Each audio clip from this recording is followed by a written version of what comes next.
اس میں کوئی شک نہیں کہ حکومت پاکستان نے تقریباً 85 ارب روپے کی خطی بلکہ 90 ارب روپے کی خطی رقم خرچ کر کے نہ صرف 25,000 روپیہ فی خاندان کو بنیادی امداد دی، بلکہ کمبل اور ٹینٹ اور خیمے اور ادویات ہر جگہ پہنچائیں۔ باہر کے جو ہمارے دوست ممالک اور دوسرے ممالک نے بھی امداد دی، لیکن تباہی اتنی بڑی ہے کہ وہ جتنے بھی ہم وسائل جھونک دیں وہ کم ہوں گے۔ ابھی 9 تاریخ کو پھر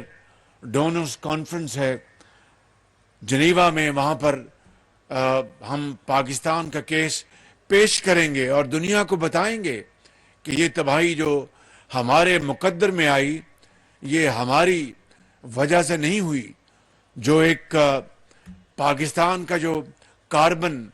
جو ایمیشن جو ہے وہ 1% سے بھی کم ہے۔ دنیا کے وہ ممالک جو ترقی یافتہ ممالک ہیں جہاں پر ان کے جو کاربن ایمیشن جو ہیں وہ کہیں جو ان کی جو لمٹ ہے اس سے زیادہ ہیں، مگر پاکستان بدقسمتی سے اس موسمی آفت کا شکار ہو گیا۔ اللہ تعالیٰ سے ہمیں اپنی اس کے حضور ہمیں سر جھکانا چاہیے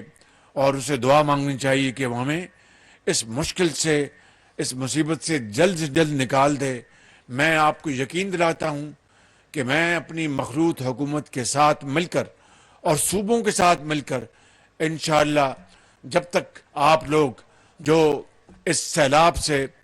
متاثر ہوئے ہیں اپنے گھروں میں آپ سکون سے نہیں جائیں گے، ہم چین سے نہیں بیٹھیں گے۔